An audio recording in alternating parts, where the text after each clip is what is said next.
umaga mga kapito! Muli na naman po tayo magsasama sa 30 minutong episode na talaga namang ikasisiya ninyo. At syempre, ang cooking expertise ni Chef Mitch.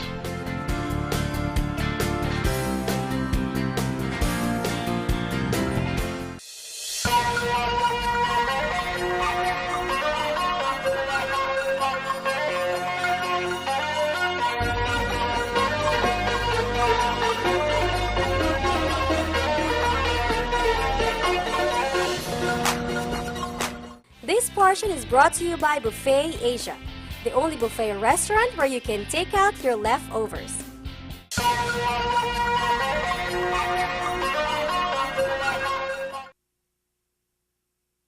Ay, hello mga kapitok! Good morning! Akala nyo pagluluto ko kayo, no? Hindi. Alam nyo naman ang role ko dito, taga-tikim lang. Tanggalin ko na nga to, hindi na ako magpapanggap. Welcome to Asian Food Trip! Hindi ko na patatagalin at tatawagin ko na po ang magluluto sa inyo. Ang napakaganda at napakasarap magluto, none other than Chef Mitch! Hi! How are you? I'm good, I'm good. Long time. So, paano, Chef? Tawagin mo na ako pag tikiman na. Sige. Oh, sige. Bye! Kabilang sa Chinese cuisines ay ang mga styles ng pagluluto nito na nagmula sa diverse regions ng China. Dumaan na rin ng maraming henerasyon ang pagluluto ng mga delicacy sa China sa paglipas ng mga panahon ayon na rin sa klima ng mga rehiyon, imperial fashions at local preferences. At maging ang mga lasa ng Chinese cuisines ay nagsimula na rin maghalo-halo dahil na rin sa imperial expansion at mga barter trade noong mga unang panahon. Maging ang migration ng mga Chinese sa ibang mga bansa ay naging dahilan na rin ng pagkakaiba-iba ng lasa ng mga Chinese cuisines. At ngayong umaga ay ipapatikim ni Chef Mitch ang kanyang version ng 3 delectable Chinese cuisines. Tikim na! Dito lang sa Asian Food Trip by Chef Mitch. So ayan mga kapitok at mga ka-food trip, hindi ko na po patatagalin pa ang ating dish for today. Kasi ito po yung dish na to ay nagpapakita po na tayo pong mga Pinoy ay hindi lang po nakokontento ng basta ulam lang or kanin lang, but etong dish po natin ngayon ay kanin pa lang ay ulam na. We call this Chinese Kiampong rice. Start na po tayo.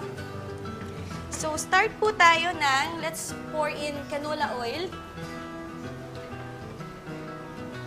Sobrang generous amount lang po ng canola oil. And then we'll lalagay na po natin yung mga spices. Ito po yung shallots.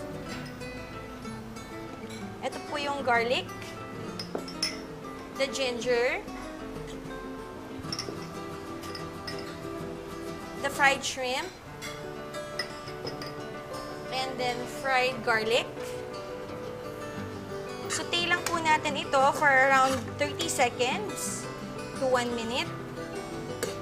So this is actually a mixture of Japanese rice, jasmine rice, and then brown rice. And then I poured in a little bit of cereals. So, lagay lang po natin dito. Do not be alarmed kasi po yung kiampong talaga po ay sticky po talaga siya. Then we mix lang.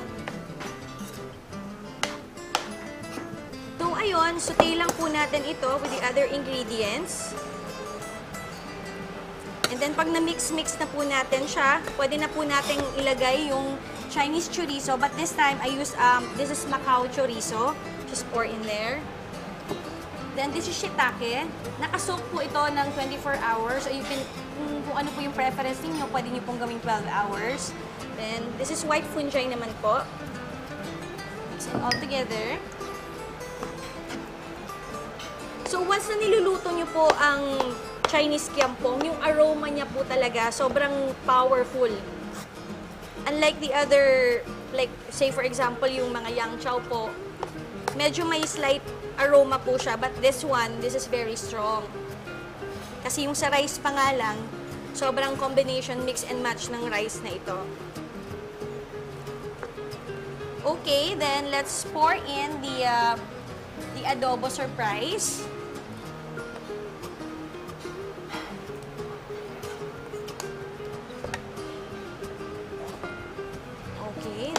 mix again.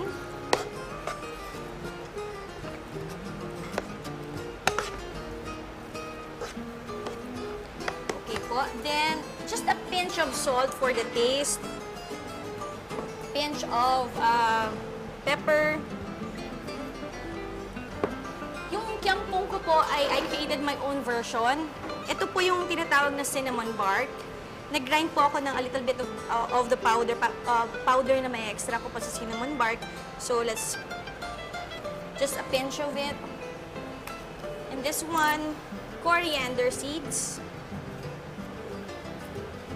Spring onions.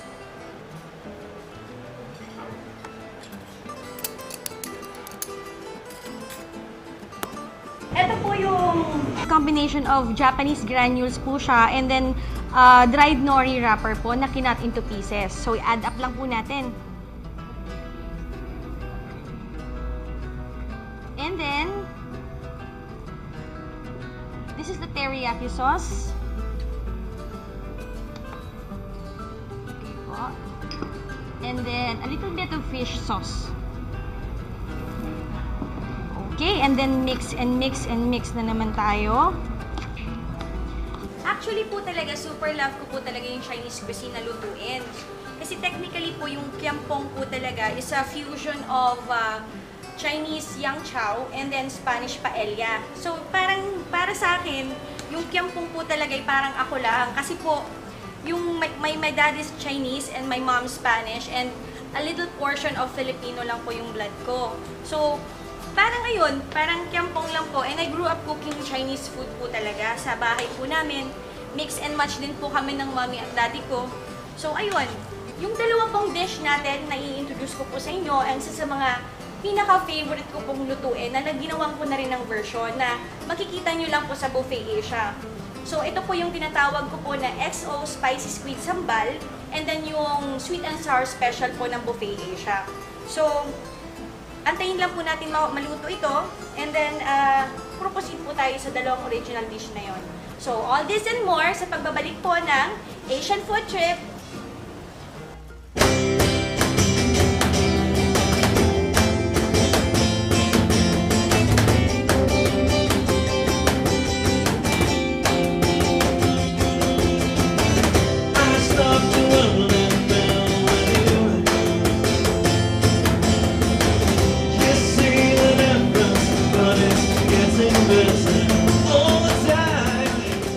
Papatikim ko po sa inyo and then kung ano po yung masasabi po ninyo.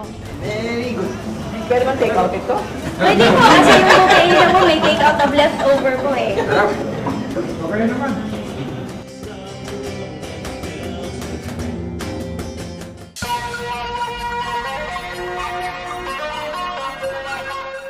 So ayan mga ka-food trip, eto na po ang ating spicy XO Spicy Squid Sambal. So start na po tayo. So, first po na nagagawin natin is that we're going to place yung squid po natin dito po sa boiling water. So, just pour it in. Shallots. And then yung dried shrimp. And then yung red bell pepper. Celery. And then, this is garlic. So, ayan. Mix-mix po tayo. Chili powder, prawn chili flakes po. Ito po yung bean paste po natin. Okay na po yung ating squid.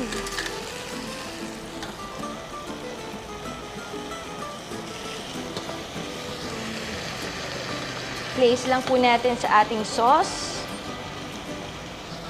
So ayan po mga ka-food trip. Mix lang po natin yung squid dito po sa ating sauce. And then, this is French beans. Pwede po nyong i-replace ito ng Baguio beans. Pero sa akin kasi, I prefer this one kasi ito po yung texture niya, mas soft po. And then, yung sweetness niya po na hindi nyo matatagpuan sa Baguio beans. But, this is more expensive. So, ayan. Ayan. And And then, we'll place in this is Thai basil.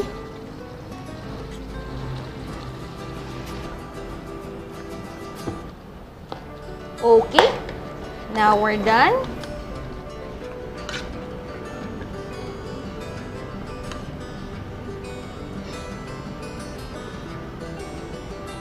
So, ngayon pa lang, maaamoy na natin yung aroma ng mga herbs na nilagay natin. And then, for the final touch, yung garnish po natin, this is what we call Vietnamese mint. Why Vietnamese mint? Kasi po, hinahanap po natin sa dish na to, yung medyo stronger na aroma na nababagay po dito sa XO Spicy Squid Sambal po natin. So, lagay lang po natin dyan. Hindi rin po, for me kasi hindi rin po pwede yung parang spearmint na ginagamit po sa mga mojito, tsaka yung mga mixed drinks. The best po talaga dito sa sambal, ito pong tinatawag natin na Vietnamese mint. So here's the final product mga kapitok at mga ka-food trip. Good morning po sa inyong lahat. Ito po yung ating XO Spicy Squid Sambal. Ito po ang original dish ng Buffet Asia. So, tikman po natin, ma'am, sir. Yes po. Ang sarap. Naku, sana po balik-balikan niyo po ito sa Buffet Asia. Ngayon naman po, nandito po tayo ngayon sa final dish po ng Buffet Asia, yung original dish po namin. Ito po yung tinatawag naming Sweet and Sour Special.